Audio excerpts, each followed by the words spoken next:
بله هلبت ما قلت كوي ميباني كي مهب الاستوديو فهم شك هذا الفين تو بخير هاتي بله مهول ددن کو جدو و هب يعني بري خوب دن بكو افكم کو جدو يمين تي چواتي هلبت وجدو برنامه خود هر عالی ام بجو گوتو بشکرن چد بيجن يعني بيكو كم كوجيك ورا رونكرن تام دما کو آماده کاری جبو سال وغيره و دهات کرن کم کوجي بكات ديسا باريس ديسا ام بجو کو پایتخت فرانسا دیسا گله کرد و کسیت وان ده تفکر اجنین کرد هاده هدف کردن هون چه وادن رخینه بی؟ Yani beri tişteyaz ve bejim Kürt carekidin xemginin و براستیجی Kürt carekidin behersin. Yani devem ve baş bizanıbın. O tişji je devleta Türk durnene birayamın. Çimaj devleta Türk durnene. Çünkü efhinde salı devleta Türk her cüre eriş ser bu Kurda ve dibe le divir de hatta cihat duhazı Kurdajı pravakebke le vitişta pek nani yani bir ser neket Kürt nahatın provokasyonen vi nuhaji qanaata min eveku devleta Türk bir rengeki bi kuştunin bi rengi bi çalaki u xabatin bi avay duhazın Kurda carekidin provakebkin و هر وها او پیشکتنا کردا یال توای جهانی برنگکی بفتسینه چما çünkü taybet pişti sala 2004'dan ku Kürt lehember Daiş'e biber xudaneki mezin serketin o jina Kürt bu duruşma hemu cihane u Rojhilatê Kurdistanê jî piştî serê yıldan ew yek carekî din derket holê îja dewleta Tirk bi salaya bi mîtê xwe ve bi hemû sîxurê xwe ve bi hemû tekliyê xwe ve li dijî vê yekê xebatan pêk dîne. Ha îja divir de komkujiya duyemîn a Parîsê salvegera dehemîn ya her sê jinên Kurd her sê jinên şoreşger ku sala 2013 da hatin şehîd kirin. Amede karî ji bo wan dihat kirin û her wiha ve bi girseyekî mezin ve miting û çalakî li Parîsê çêbana ji bo bîranîna her sê jinên Kurd. İja dûr de jî ev hezirî biriya komeleyê dihate kirin. Yani dihat gotin ku wê rojê tam dozdal ve civînekî çêbana. Ji ber hin karê hin hevalan ew civîn hatiye texîr kirin ama ew kes tam di saeta civînê de hatiye wê derê. Tam di saeta civînê de. İja gava meriv li nasnameya wî kesî jî dinere niha hikûmeta Parîsê û derdora wî heta Tirk bixwe jî dibêjin êrişekî nijadperest e bêguman êku êriş dike keseyetiyekî nijadperest e ji ber wê yekê berê jî hepsê dimay fakat dewleta Tirk di vî warî de pispor e van tiştana dikare ji bo berjewendiyê xwe ji bo helwesta xwe ji bo provokasyonên xwe pêk bîne bi kar bîne. Çünkü dûr de jî meriv lê dinere ew kes di karanîna çekan de jî pispor e. Berê hefte salî hin dîmenên jî derket, me wan dîmenan jî temaşe kir. Yani wisa bi zanebûn bi çekê xwe ve tê ser wan şarjorekî vala dike, şarjora diyemîn amade dike. Ji ber ku gulê wî nateqe gava dikevin nava berberê Kurdên welat Parês wî digirin. Yani tu serketina polîsên Fransî tu serketina polîs tune. İja tiştekî din jî. Yani pirî heval jî balkişandin divê meriv vê yekê jî bizanibe. Yani Kurd her çi karî dikin li Ewropayê her çi karî dikin. Hemû rêxistinên îstixbaratî yên Ewropayê Kurdan dişopînin. Telefonê wan dişopînin. Wan bi rengekî fîzîkî dişopînin, komeleyê wan dişopînin li hember çalakiyên Kurda, hember kar û xebatên siyasî ya Kurda hemû cure tedbîran digirin. Pekî ew kolanê ku piranî Kurdin, komeleyê Kurda li wiran e, cihên kar yên Kurda li wiran e û tiştekî bi vî rengî çêdibe, êrişekî bi vî rengî çêdibe û tê gotin ku teqrîben 40 dakika şunde. Ancak polis û êdintin hatta dibêjin eger hinde dereng nemana diviyab ku ji wan hevalê şehîd çend ji wan jî belkî bihatine xelaskirin yani bi vî rengî jî nebana. İja vana hemû jî dereng diçe, polîs dereng diçin. Yani kol Avrupayê dibêjin yani serkeftinekî wan jî divê alî de dibe eger li ciyekî tiştek çêbû 5 deqeyê de polis jî ambulans jî li wir hezir e hadî 10 deqe lê tê gotin 40 deqe. İja ev kesê ku tê girtin jî bi destê welatparêzan tê girtin yani çi serkeftinekî polîs li wir tire. İja vana hemû divê bê lêkolîn û bi taybet jî divê rola dewleta Tirk divir de derkeve holê. Devleta Tirk bi awayekî xurt ji vê yekê îstifade dike, ji vê yekê dixwaze Kurdan carekî din di rûyê cîhanê de wekî ew binav dike, wekî navqewsê de dibêjim terörist bide nîşandan. Yani Kurd tên kuştin jî ji zext û zor û zilma devleta Tirk û ew kesên ku ew aliyên ku şîrkatiya devleta Tirk dikin ji wan xelas dabin. Eval fehmem berdewam bikin helbet Fransiya xebim çekî me dixwastem guhdar bikin wiyalî de ew nebûle belê bi taybetî li qadan ji duh ve çalakî dest pêkine duh nîvro kom ku jî pêk hat bi wê re gel berê xwedan qadan û heta niha jî çalakî berdewam dikin. Peyama qadan em lazim e çawa şirûve bikin gel çi dibêjin qad çi dibêjin çawa şirûve Peyama qadan pir aşkere ye.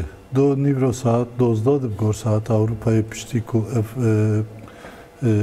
cinayet ev qetliyam derket holê ne tenê li Parîsê li çar aliyên Avrupayê bi taybet li Almanyayê, li Swîsreyê, li gelek welatên din Kurd derketin qadên navendî û bertekên xwe nîşan dan. O ji dov jî em pê dizanin ku gelek kes berê xwe dan Parîsê. Yani bi de hezaran kes niha li Parîsê ne ama her wiha bi de hezaran kes jî gelek bajarên cuda yên li Ewropayê bertekan nîşan didin. Ev ya rastî meriv divê baş fam bike. Çi ye? Çünkü bi salayê dewleta Tirk êrişî Kurda dike her cüreçek li hemberî Kurdan bi kar tîne û nahêle naxwaze yek Kurdek li rûyê dinyayê li yek ciyekî xwe birêve bibe. Ev ya jî helwesta wî ya li hember Rojavayê Kurdistanê pir eşkere xuya dike. İja li hember vê yekê jî mixabin tu welatên Ewropayê heta niha em bêjin dostanî ji Kurdara nekiriye wek dewletek dostanî ji Kurdara nekiriye. Eger pir cara li hember hin êrîşan em bêjin tu derfetek nebînin jî gotine em bi gumanin, em bi şikin. Yani ji wî zêdetir neçûne. Em bêjin hinde tiştên bêhuquqî tê kirin. 24 salı bir Öcalan di zindanê de 21-22 me yek hevdîtinek pêre nehatiye kirin û her wiha CPT çûye wê derê jî piştî wî jî hevdîtin pêk nehatiye. Li hember vê bêhuquqî yek tiştek negotine. Gelek siyasetmedarên Kurd hevserokên HDP'yê jî tê de ê berê gerek keseyetiyên naskirî bawayekî bêhuquq di zindanê de ne. Heta ji bo Osman Kavala, ji bo Selahattin Demirtaş biryar hatin istendin ku zindanîkirina wan bêhuquqê lê dewletên Ewropa çi tiştek nîşan nedane. Tom divê rojê de li beramberî de pê jî qirkirina siyasî pêk hati bu hevserokê wê dibin em bêjin ku bi dest kelepçekirî dibirin yadin jî yani tiştê êdî bawayekî eşkere tê dîtin li hember gerîlayên Kurd, şervanên Kurd çekên kimyevî bi kar tînin, çekên qedexekirî kar tînin. Hemû derketin holê. IPMV çû li wir lêkolînan kir û bank hate kirin ku ev tiştên ku derketin holê bira bê lêkolîn kirin. Heta niha ji OPCV çi xeberekî derneketiye, çi agahiyekî derneketiye. Çi dewletekî jî her wiha bertek nîşan nedaye. Yani van tiştên ku hatine, tiştên ku em dibêjin hemû hêrsa Kurda jî bilind ku ser de jî kuştinên bi vî rengî, qetliyamên bi vî rengî. İja meriv di vî warî de yani bi rastî jî carna wek însanekî jî meriv difikire yani tu bi tê çi bikî? Tu tê kuştin, tu bertek nîşan didî, tu neheq tê nîşandayîn, tu dibêjî hinek dibêjin tu neheqî. Hinek de provokatorî jî binav dikin. Yani ji do ve ez dişopînim. Bi rastî jî carna ez bi xwe jî hêrs dibim. Yani dev ji neyaran ber hin Kurd derketine dibêjine ku Kurd provokasyonan dikin ya meriv şerm dikin ji vê gotinê. Yên hatine kuştin Kurdin.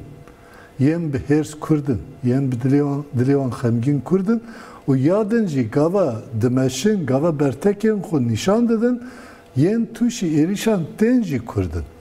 İca divir de yen ku eriş dikin ne provokatörün, yen ku dukujun ne provokatörün, yen ku her cira düşmanatı iş kurdara dikin ne provokatörün, İca hen Kürt derketini yani nafkavsiye de şu an benim Kürt derketini kurdan vek provokatör nişandı. Peki madem hum vek provokatör nişandıdın, İro ve devj doji berdin, İro de hezaran Kürt vegavlı kolanın Paris'e bertekên xwe bawayekî demokratîk, bawayekî aştiyane nîşandidin. Yek carek negotine ku hindek Kürt derketine kolanan bertek nîşandanı û qetliyaman protesto kirine. İja divir de jî tiştê xuya dike ev e Kürt bi rastî êdî birêxistin, bi aqilane tevdigerin ama divir de gere yek derfetek nedin dijminê Kurda jî yek derfetek nedin evên ku hevkariya dijminan dikin, evên ku hevkariya neyaran dikin divê derfeta jî nediman. Bêguman mağduriyetekî mezin ser Kurda heye, zulmekî mezin ser Kurda heye fakat Kürt çok az hestiyarên xwe dûr bi aqilane tevdigerin ew qas zêdetir nêzî azadiyê dibin. Lê bi de li Rojavayê Kurdistanê çi êriş nema serwan de hatî kirin. Fakat rêveberiya Rojavayê Kurdistanê çi car nehat provokasyonên Dewleta Tirk, çi car derfet neda destê Dewleta Tirk. Dewleta Tirk ji ber ku derfet nedî provokasyonên xwe pêk nanî خوب li Taksimê bombe teqand. Xub bombe teqand bi destê mîtê hatiye teqandin. Bi destê çeteyên dewletê hatiye teqandin ku kontrol awan destê dewletê de çima ji bo ku derfetek bibîne xud êrişê de bi heq bike. Fakat vê tişta nedî. Ji ber ku nedî jî heta niha êrişê xud pêk naniye. Ya ew êrişê ku bi awayekî girseyî dixwaze tevayê Rojavayê Kurdistanê bigiribin kontrola xwe pêk nanî. Jadvir de berpisyariyekî mezin dikeve stûyê gel jî. Yani gel di vî warî de gere bi rêxistinî tev bigere bi taybet jî divê rayedarên xwe, rêveberên xwe gudar bike. Gudar bike. Yani di civînên girseyî de, di pêşandanên girseyî de em dibêjin bi de hezaran mîtên Dewleta Tirk li Ewropayê heye. Rastî jî bi de hezaran heye. Yani neyan dike. Gerek li hember vê yekê jî pir hişyar bin vê tişta jî divê em bîr nekin. هلبت هواله من هول ددن کو خواب بگیرن قادان نشبر کو لملکی پیام هنن لملکی دنجی هول ددن کو پراقاسون لوی درجی پیک بینن اگر هواله من خواب بگیرن ام بیجون کو هواله من لقادان و باش به لهوال فهم ام بپرسکی دن دخوازم شواجی بکم نها اف کم کوجی بو کم کوجی دو یمین ما گله گوت یا نه چله هی رونی نبویه وای اف کم کوجی جی پیکات و فرانسا جی خوا وکه ولاتێکی دموکرات جێ ئازادیە یانژی ئەم بێژن و دویالی بە دیروکە خوا gelek جارا خواتینە سەر زمان ئەvê bandoreke çawa li Fransa li siyaseta wê bike divî warî de nirxandinê çi ye? Yani mixabin din û îman û wîcdan û ehlaqa dewletan tune. Yani divir de divê êdî em jî yekser vê yekê bizanibin. Yani ew dewletên ku xwe wek demokrat, xwe wek pêşwer û xwek mirov perwer didin hespandin, gava mesele tê ser berjewendiyê wan her tişt bîr dikin. Yani vê tişta niha bi eşkereyî li helwestên welatên Ewropayê de yekîtiya Ewropayê de dibînin. Yani ew tiştên ku ji alî huquqî ve hatin kirin heta niha ji alî Tirkiye ve hemû eşkere. û ew tiştên ku hatine kirin yek ji wan jî bi gor hukukên nivîskî ya dewletên Ewropayê bi taybet yên endamên Yekîtiya Ewropayê de ne bi gor wan e. Hemû jî sûcin eşkere ne. Lê hember vê yekê çi helwest kirtin? Çi helwest kirtin? Tu helwestek nekirtin. Çima? Çünkü dihin ciyanda pêwîstiya wan bi Tirkiye re heye. Mezin em bêjin 8 milyon insan dijîn û her wiha qereqolekî navbera Avrupa û roşlata navîn de.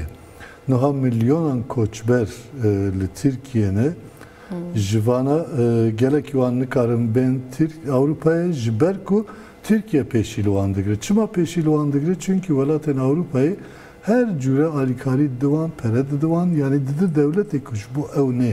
Ev mesela koçberan resmen devletên Avrupa bertîl dan Dewleta Tirk. bertil dan devleta Türk. Nuhaji ev tişta didome. Yani jboye ki ji hukkê xwe xwe jî bin pê dikin.